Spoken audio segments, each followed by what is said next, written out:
জুবিন গাৰ্গৰ ন্যায় প্ৰাপ্তি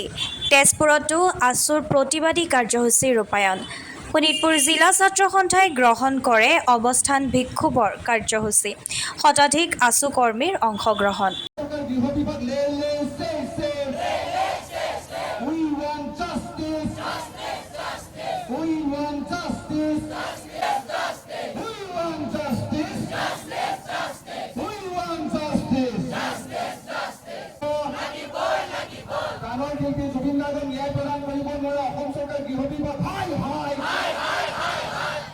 বিশেষ একো ক'বলগীয়া নাই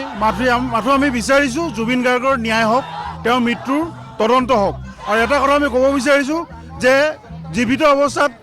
জুবিন গাৰ্গ অসমৰ এটা বলিষ্ঠ কণ্ঠ আছিলে গতিকে মৃত্যুৰ পিছতো তেওঁ অধিক শক্তিশালী উঠিছে গতিকে আমি চৰকাৰলৈ আহ্বান জনাইছোঁ যে জুইৰ লগত নেখেলিব অসমবাসীয়ে এতিয়া ন্যায়ৰ কাৰণে খালি অপেক্ষা কৰি আছে যদি ন্যায় যদি দিবলৈ সক্ষম নহয় তেতিয়াহ'লে বিভিন্ন ধৰণৰ পৰিস্থিতিৰ সৃষ্টি হ'ব পাৰে গতিকে চৰকাৰক আহ্বান জনাইছোঁ অনতিপলমে জুবিন গাৰ্গৰ ন্যায় প্ৰদান কৰক প্ৰাণৰ শিল্পী অসমীয়াৰ হিয়াৰ আমঠু অসমীয়া ৰাইজৰ হিয়াৰ আমঠু জুবিন গাৰ্গৰ মৃত্যু ন্যায় আৰু ন্যায় বিচাৰি আমি সদৌ অসম ছাত্ৰ সন্থাৰ আহ্বানত সদৌ শোণিতপুৰ জিলা ছাত্ৰ সন্থাই জিলা সদৰত অৱস্থানৰ বিক্ষোভ কাৰ্যসূচী ৰূপায়ণ কৰিছোঁ যে যি পৰ্যন্তলৈকে প্ৰাণৰ শিল্পীগৰাকীয়ে ন্যায় নাপায় সেই ন্যায় নোপোৱা পৰ্যন্ত ছাত্ৰ সন্থাৰ কাৰ্যসূচী চলি থাকিব আজি ২৭ দিন পাৰ হ'বৰ হ'ল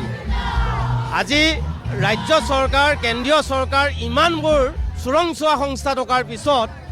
আজি জুবিন গাৰ্গৰ মৃত্যুৰ আজিৰ তাৰিখলৈকে কাৰণ তেওঁলোকে উদ্ভাৱন কৰিবলৈ সক্ষম নহ'ল অত্যন্ত দুৰ্ভাগ্যজনক আৰু আমি ছাত্ৰ সন্থাই অচিৰেই ক'ব বিচাৰিছোঁ যে এইখন চৰকাৰে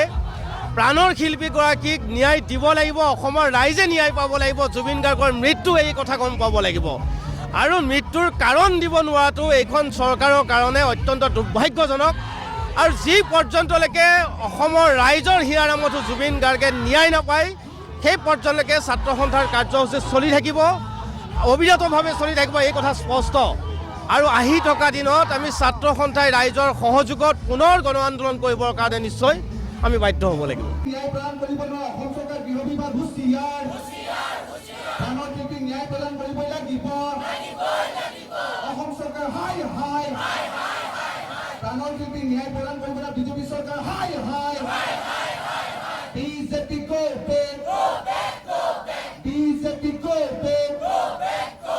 জুবিন গাৰ্গক ন্যায় প্ৰদান কৰিব লাগিব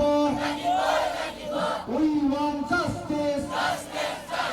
We want justice. সকলো নিপাত যাওক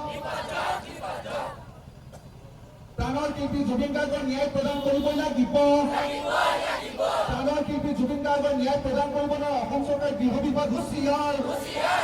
সদৌ অসম ছাত্ৰ সন্থাৰ আহ্বানত আমি সদৌ শোণিতপুৰ জিলা ছাত্ৰ সন্থাই জিলা সদৰ তেজপুৰত আজি কলাভূমি ভূপেন হাজৰিকা কলাভূমিৰ প্ৰাংগণত আমি জুবিন গাৰ্গৰ ন্যায় প্ৰদানৰ দাবীত আমি অৱস্থান বিক্ষোভ কাৰ্যসূচী ৰূপায়ণ কৰিছোঁ ছাত্ৰ সন্থাৰ স্পষ্ট মত ন্যায় পাব লাগিব SIT গঠন হৈছে ভাল কথা আদৰণি জনাইছোঁ কিন্তু ২৬টা দিন উকলি গ'ল আজিলৈকে SIT কোনো ৰিজাল্ট পোৱা নাই সমগ্ৰ অসমবাসীয়ে চাই আছে বাট চাই আছে এগৰাকী প্ৰাণৰ শিল্পী জনতাৰ শিল্পীগৰাকী নোহোৱা হৈ গৈছে সকলোৱে কান্দি কান্দি ভাগি পৰিছে পানী নকৰাকৈ তদন্ত হ'ব লাগিব এগৰাকী দোষীক যাতে খালি যাব নোৱাৰে দোষীক কৰায়ত্ব কৰি কঠোৰতকৈ কঠোৰতম শাস্তি দিব লাগিব আজি অৱস্থান বিক্ষোভ কাৰ্যসূচী ৰূপায়ণ হ'ব 19 তাৰিখে কাৰ্যসূচী 23 তাৰিখে কাৰ্যসূচী ছাত্ৰ সন্থাই ইয়াতকৈ জংগী কাৰ্যসূচী হাতত ৰূপায়ণ কৰা হ'ব ছাত্ৰ সন্থাৰ স্পষ্ট মত প্ৰাণৰ শিল্পী জনতাৰ শিল্পীগৰাকীৰ ন্যায় লাগিবই যেতিয়ালৈ ন্যায় নহয় ৰাজপথৰ সংগ্ৰামো চলি থাকিব আমাক ন্যায় লাগিবই অসম চৰকাৰৰ এগৰাকী প্ৰাক্তন আৰক্ষী সঞ্চালক প্ৰধান ভাস্কৰজ্যোতি মহন্তৰ ভাতৃ শ্যাম কানু মহন্ত যাক নামেই হৈছে কানু মহন্ত নৰ্থ ইষ্ট ফেষ্টিভেলৰ নামত বেপাৰ চলাই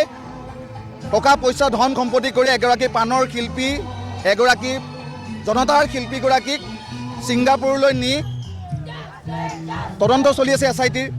ৰাইজেতো ভাবিছে হত্যা হৈছে কিন্তু SIT আজি ২৬টা দিন উকলি গ'ল কিন্তু SIT গঠন কৰিছে অসম চৰকাৰে আমি গৃহ বিভাগে আমি আদৰণি জনাইছোঁ কিন্তু প্ৰাণৰ শিল্পীগৰাকীক ন্যায় পাব নাই স্পষ্ট কথা ছাত্ৰ সন্থাৰ স্পষ্ট মত ন্যায় পাব লাগিব নহ'লে ছাত্ৰ সন্থাই ইয়াতকৈ জংগী কাৰ্যসূচী হাতত ল'বলৈ আমি বাধ্য হ'ম